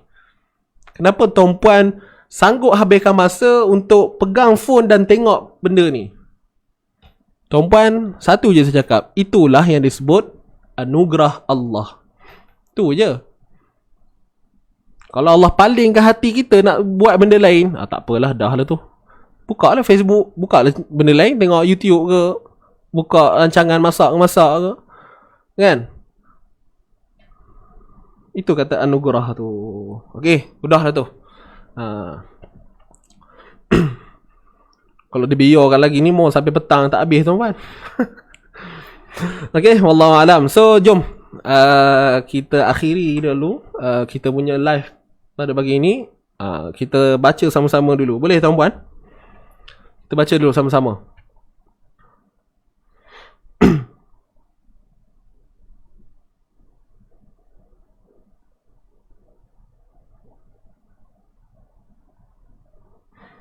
Betul, nak belajar ni macam-macam ragam, betul. Mana-mana pun begitu juga. Ya. Jom.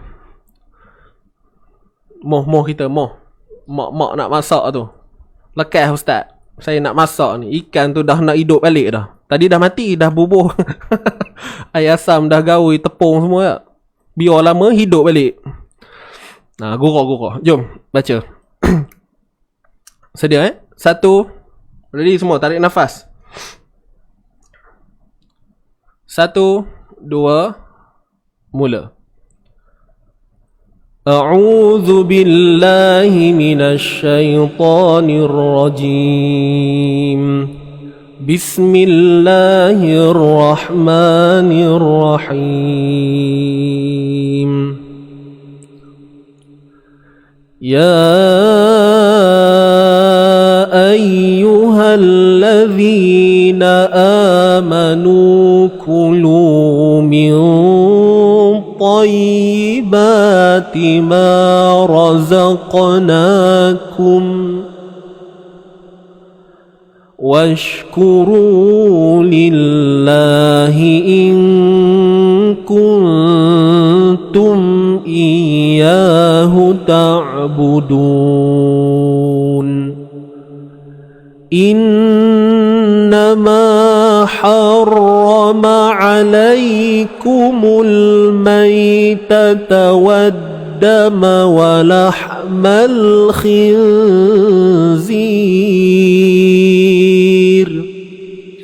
وما أهل به لغير الله فمن اضطر غير باغ ولا عاد فلا إثم عليه إن الله غفور رحيم.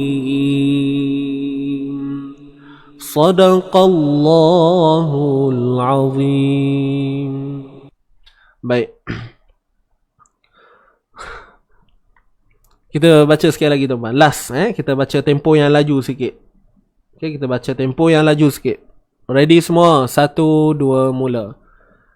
A'udzu billahi minasy syaithanir rajim. Bismillahirrahmanirrahim. يا أيها الذين آمنوا كلوا من طيبات ما رزقناكم واشكروا لله إن كنتم إياه تعبدون إنما حرم عليكم الميتة والدم ولحم الخنزير وما أهل به لغير الله فمن اضطر غير باغ ولا عاد فلا إثم عليه إن الله غفور رحيم صدق الله العظيم صدق الله العظيم صدق الله العظيم. Okey, baik. Alhamdulillah tuan-tuan. Apa-apa pun saya nak mohon maaf andai kata dalam bicara saya ni ada yang tuan-puan nampak macam teremosi ke apa. Tidak, sebenarnya tak ada emosi pun. Cuma saya nak menyatakan menyatakan sesuatu, nak meluahkan, nak cerita kan. Cuma ada setempat. Yelah, saya pun manusia, kadang-kadang kita geram lah. Tapi apa pun akhirnya kita bersangka baik sahajalah. Okay, kita bersangka baik saja. Dan kita pun sendiri kena berlapang dada. Dan yang penting, walaupun kita berada dalam kedudukan yang begini, kita doakan juga sahabat-sahabat lain yang mungkin masih belum ada kesedaran, belum datang jiwanya tu. Kita doakan, kita ajak. Kalau kita tak kenal pun, kita mampu doa je lah. Itu pun satu usaha juga kan, usaha juga. So itu saja, minta maaf sekali lagi. Jangan ambil hati dengan kata-kata saya. Okay, jangan ambil hati. So itu sahaja kot. Petang ni tak ada apa-apa dah tuan-puan. Selamat ber-PKP siapa yang terlibat. Okay, jangan galak-galak sangat keluar tu. Hati-hati, duduk rumah, jaga diri, InsyaAllah. Saya pun work from home tuan-puan. Tak ada pergi office dah buat masa ni, setakat ni lah. Duduk rumah tu, kita buat kerja kat rumah lah. Okay, so itu saja. Kita bersua lagi untuk minggu hadapan, InsyaAllah pada hari Isnin. Masih lagi waktu yang sama, 8.30 pagi. Sahabat-sahabat yang belum join grup Telegram, boleh tekan link di atas, InsyaAllah. Dan saya undur diri dahulu. Kita tangguhkan dengan tasbih kafarah wa suratul Asr. Subhanakallahumma wa bihamdik, asyhadu an la ilaha illa anta, astaghfiruka wa atubu ilaik. Bismillahirrahmanirrahim. Wal 'asr innal insana lafi khusr illa alladhina amanu wa 'amilus salihati wa tawassaw bil haqqi wa tawassaw bis sabr. Wabillahi taufiq wal hidayah. Wassalamualaikum warahmatullahi wabarakatuh. Tuan-puan, hari Jumaat ni kan, kalau nak layan lagu-lagu yang ada unsur keinsafan, jangan keluar lagi, tunggu sat. Kita layan dulu lagu Mukmin Sejati daripada Al-Fadhil Ustaz Hasnul Diwani. Jumpa lagi. Assalamualaikum.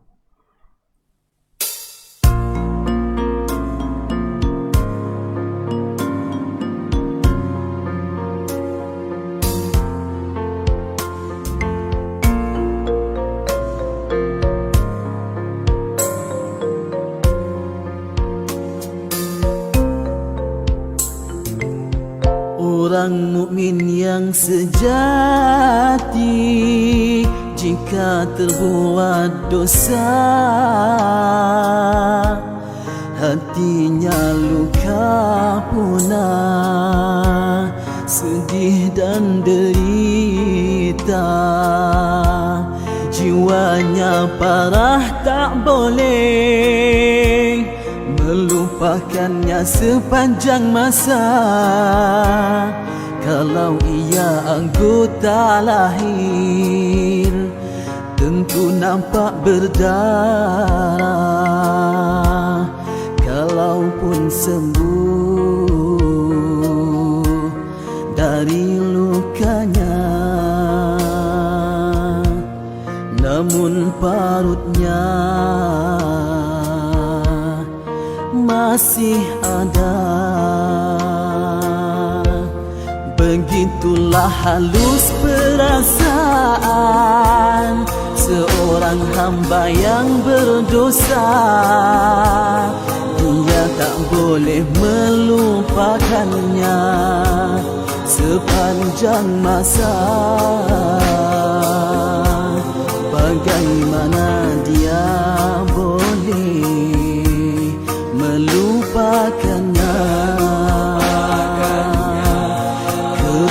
mana perutnya masih ada.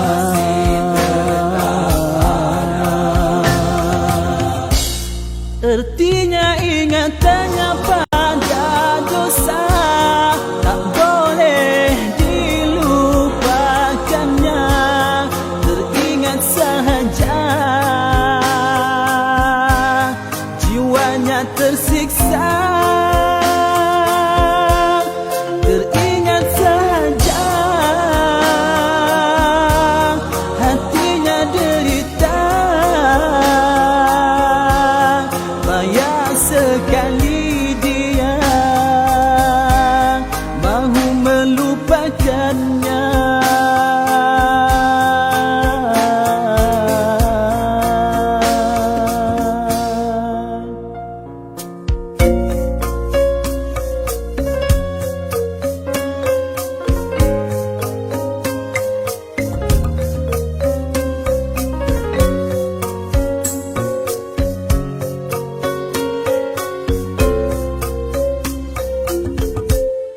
Perasaan ini anugerah dan nikmat dari Tuhannya.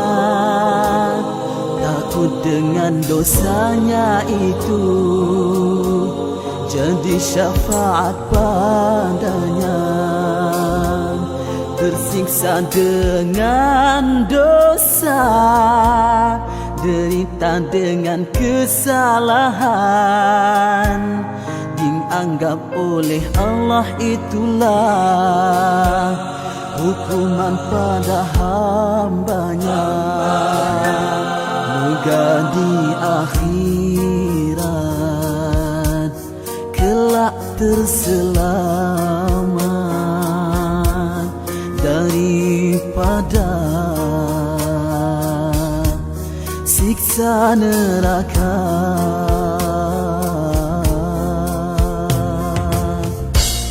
Begitulah hati seorang mukmin, sentiasa sahaja ia bergelora kerana takut dengan Tuhan.